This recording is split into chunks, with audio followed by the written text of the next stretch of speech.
Bendiciones, quiero saludarles a cada uno de ustedes. En esta sección queremos llamar a los estudiantes a poder edificarse.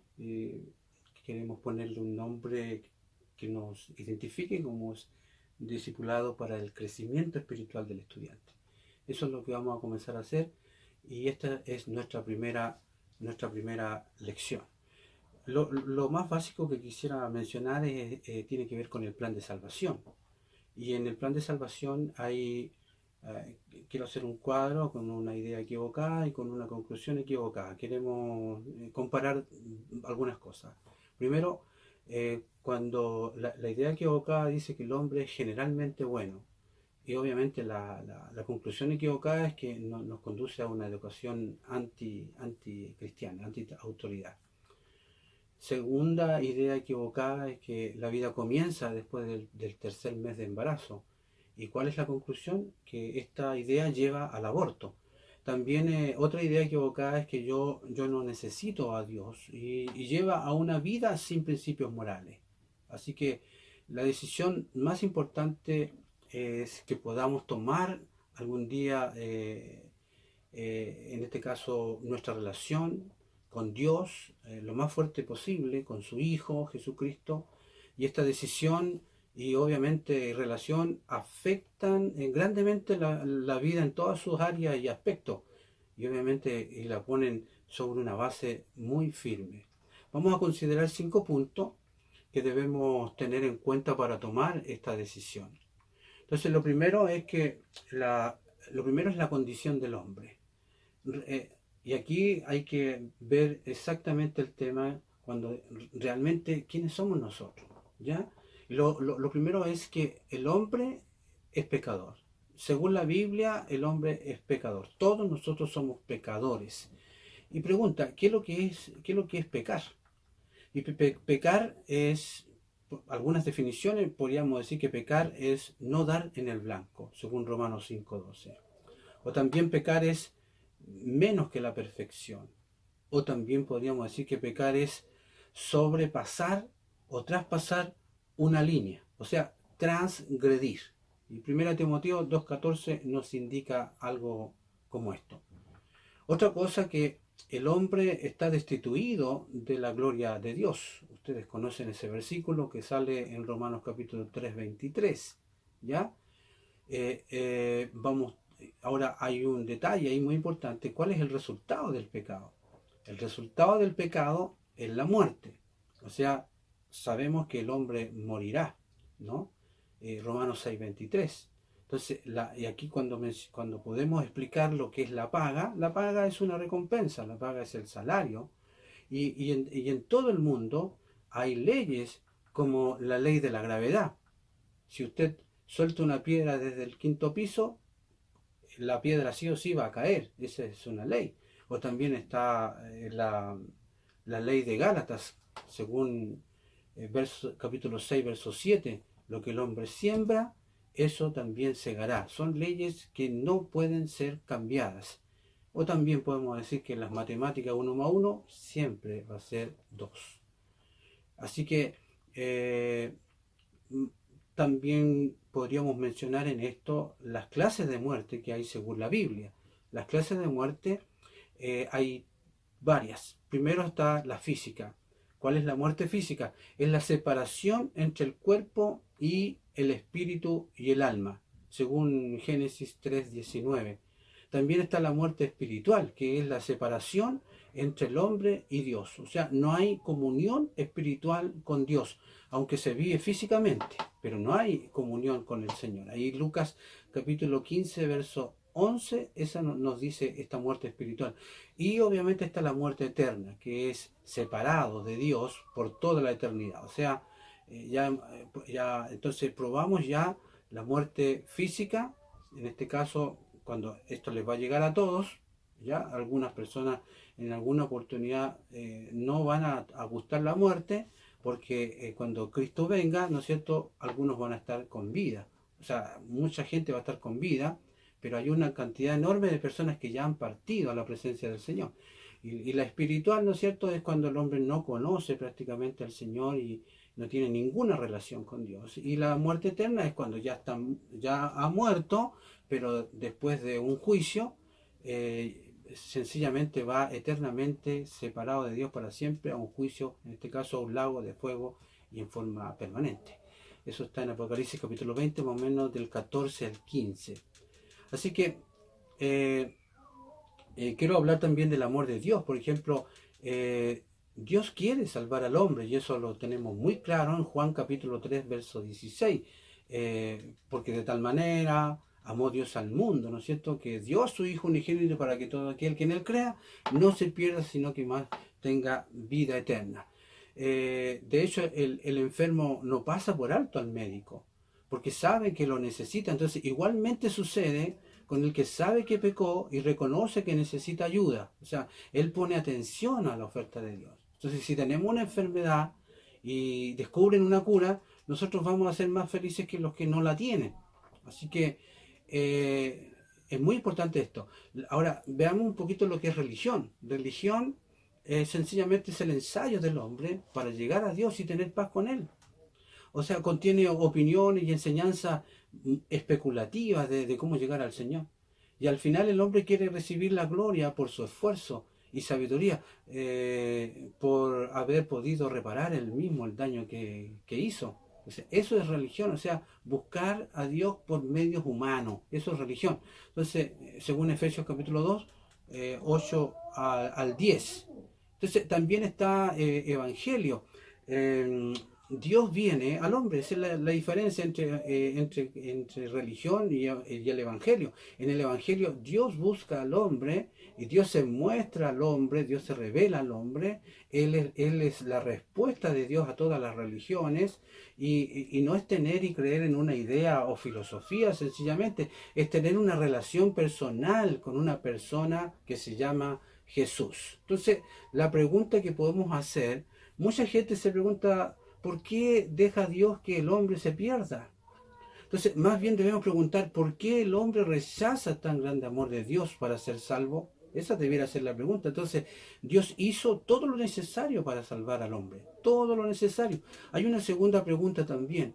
Si Dios es un Dios de amor, ¿por qué permitió que Adán y Eva pecaran? Pues el amor le da a uno la libertad de decidir si ama o no ama. Entonces, por ejemplo, dos personas que se quieren tampoco se obligan a amarse, porque esto no sería verdadero amor. Así que si ahora mencionamos el plan de Dios para el hombre perdido, vamos a ver que el hombre no se puede salvar a sí mismo. No tiene forma ni tiene manera de salvarse a sí mismo. En Romanos 3:20 nos da esa indicación. Y cuando hablamos de que algunos podrían querer salvarse, como en el Antiguo Testamento, algunos pretendían salvarse por la ley, no podían, porque ahí entendemos que toda la ley, todos los mandamientos del Señor se dieron justamente para probar de que el hombre no podía cumplir, siempre fallaba en más de alguna cosa, siempre estuvo fallando. Y ahí vemos la diferencia, cuál es la gracia. Entre las obras de la ley hay una cosa, un esfuerzo prácticamente humano. Aprovecho de mencionar de que la ley fue colocada o fue puesta con un objetivo, mostrar que el hombre no podía salvarse a sí mismo, que necesitaba siempre de un chivo expiatorio para poder en el Antiguo Testamento cubrir la falta, y en el Nuevo Testamento es quitar, porque lo que hizo el Señor fue, si yo le acepté, yo le recibí como mi Señor y Salvador, lo que hace Él es quitar el pecado. Entonces, la gracia es diferente, porque la gracia es una provisión. O sea, Dios nos da provisión para nuestra primera necesidad, que es la salvación, ¿ya? Y luego viene el tema de la parte física. Primero Él nos cubre esa parte tan fundamental y tan importante que es la salvación del alma, y luego Él provee para el resto de nuestras cosas. Así que cuando la Escritura dice sois salvos, es diferente a serás. Las religiones dicen serás. Las religiones mencionan mucho esto. O sea, la religión lo que tiene, generalmente la religión trabaja con las obras. El hombre intenta llegarse a Dios. En cambio, el Evangelio lo que hace es que el Señor llega al hombre y le salva por su sacrificio. Entonces, la fe, ¿qué es lo que es la fe? La fe es la mano que recibe el regalo. O sea, pero la mano no es el regalo. La fe es la mano que recibe el regalo. Entonces, es importante la fe, pero la fe no me salva. No sé si es importante la fe, pero la fe no me salva. Dice la Biblia, por gracia soy salvo. O sea, la fe es el conducto por medio del cual yo recibo la provisión. ¿Entiendes? Entonces, la fe es la provisión de Dios en Cristo Jesús. ¿Ok? Entonces, eh, eh, obviamente, tenga fe, esa es la clave, tenga fe, y eso es la que le va a ayudar a recibir al Señor Jesucristo. Entonces, cuando dice soy salvos por medio de la fe y dice no por obras, cuando habla de no por obras, o sea, si el hombre se pudiera salvar, imagínese el problema. El hombre se creería tanto, creería demasiado, que caería en otro problema, en otro pecado, en el orgullo, prácticamente. Entonces, y obviamente la gloria no es para el hombre, la gloria es para Dios y es de Dios. Así que ahora, cuando hablamos de que no somos salvos por obras, ya, sino que somos salvos para buenas obras, y aquí es la diferencia. O sea, el salvo hace buenas obras, ¿y por qué? Porque su vida ya tuvo un cambio. Entonces, el salvo después de recibir a Cristo tiene la capacidad para ser diferente. Eso es lo más hermoso que puede ocurrir. ¿Ya? Entonces, el orden de las obras es muy importante. ¿Ya? Dios sí quiere que el hombre haga buenas obras, pero esto solo es posible después de ser salvo. O sea, como dije, somos salvos no por obras, sino que para buenas obras, para hacer bien a este mundo. Entonces, otro punto importante es que la salvación de Dios, el hombre debe recibir a Cristo. O sea, si no se recibe al Señor, no se recibe, me refiero con entendiendo lo que Él hizo por nosotros, no hay salvación. Él murió, resucitó y Él viene por nuestras vidas. Entonces, la salvación es de Dios. Él la provee, no es del hombre. Romanos capítulo 10, verso 9 al 13. Entonces, lo primero que tenemos que hacer es creer tres hechos históricos que ya los he mencionado, ¿no? Según 1 de Corintios 15, del 3 al 4, primero Él murió, como dije, por nuestros pecados, Él fue sepultado, Él resucitó entre los muertos. ¿Entiendes? Y obviamente, así que es muy importante que esto lo tengamos muy claro. ¿Ya? Lo primero, como dije, creer estos tres hechos históricos. Segundo, es confesar. O sea, de acuerdo a Mateo 12:34, dice de la abundancia del corazón habla la boca. O sea, es una expresión externa de lo que se cree en el corazón. Así que tiene que ver con el arrepentimiento. O sea, me doy cuenta que Cristo no ha sido el Señor de mi vida, y cambia la situación. Cuando yo me doy cuenta de eso y le digo, Señor, no, ven a tomar control, ven a tomar dominio de mí, te necesito urgentemente. Y ahí está la clave. Entonces, la pregunta, si usted muere hoy día, ¿dónde estará mañana? Esa es la clave, es la clave que tenemos que tener muy en nuestra mente muy clarito. ¿Ya? Si usted cree que estará con Dios, ¿por qué cree que Él la tendría que dejar o le tendría que dejar entrar al cielo? Esas son preguntas muy claves. Entonces, la única respuesta válida es porque yo creo que Jesús murió y resucitó por mí y en Él tengo vida eterna. ¿Ok? Entonces, Apocalipsis 3:20, ustedes lo recuerdan, no sé, aquí yo estoy a la puerta y llamo, el que abre la puerta, yo entraré a Él y él cenará conmigo. Entonces, cuando hablamos de la puerta, estamos hablando de la puerta de nuestro corazón. Cuando Él dice que llama, ¿ya? ¿Cómo nos llama Dios? A través de la palabra, a través de las Santas Escrituras. Cuando hay esa palabra que dice que abre, o sea, en este caso, nosotros, el que abre su corazón, estamos hablando de que el que permite que Jesús entre en su vida, Aquí vemos una decisión, ¿ya?, que cada uno debe hacer en forma individual ante Dios, ¿ya? Ahora, menciono Satanás versus Dios. Hay un cuadro que quiero mencionar, un cuadro comparativo.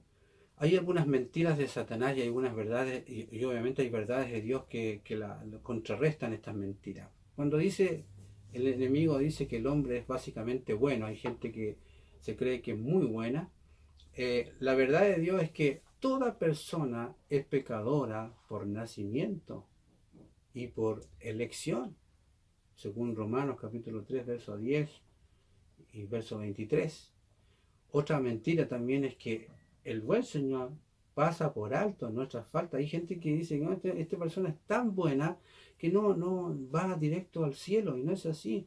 La palabra dice, ahí queda muy claro que el castigo del pecado es la separación eterna de Dios, según Romanos 6:23. Ahora, otra mentira que es si tratamos de obrar bien, seguramente Dios nos dejará ir al cielo. O sea, si tratamos de obrar bien, o sea, nadie, y ahí está la verdad de Dios, que nadie puede alcanzar la perfección que Dios exige para entrar al cielo, nadie, porque la salvación no es por méritos, la salvación es por gracia, o sea, es un regalo de Dios, según Efesios capítulo 2, de versos 8 y 9. Entonces, el sufrimiento por el que pasamos, según una mentira, ahí, el sufrimiento por el que pasamos en la tierra, ya, es el único juicio de Dios por el pecado. Así como algunos dicen, aquí todo se paga. Y bien, sufrimos muchas cosas así, pero eso no es el castigo total y absoluto por el pecado.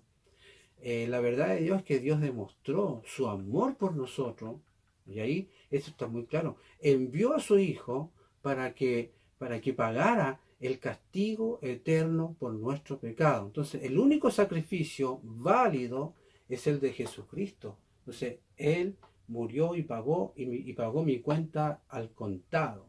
¿Pero cuándo? Cuando yo le digo, sí, Señor, yo creo que soy pecador, me arrepiento, necesito ese cheque que tú me estás dando para poder cancelar mi deuda. No hay otra fórmula. También hay otras mentiras que tenemos que refutar. Debemos tener fe, dice, en nosotros mismos. Esa es una mentira también, porque según la verdad de Dios, que solamente necesitamos creer en el Señor Jesucristo como nuestro Salvador personal para ser salvos, ¿ya? Otra mentira es que siempre he sido cristiano. Algunos dicen siempre he sido creyente. El tema de la verdad de Dios es que solo cuando ponemos nuestra fe en Cristo, ahí recién vamos a ser cristianos genuinos. Otra mentira es que realmente no podemos estar seguros del cielo.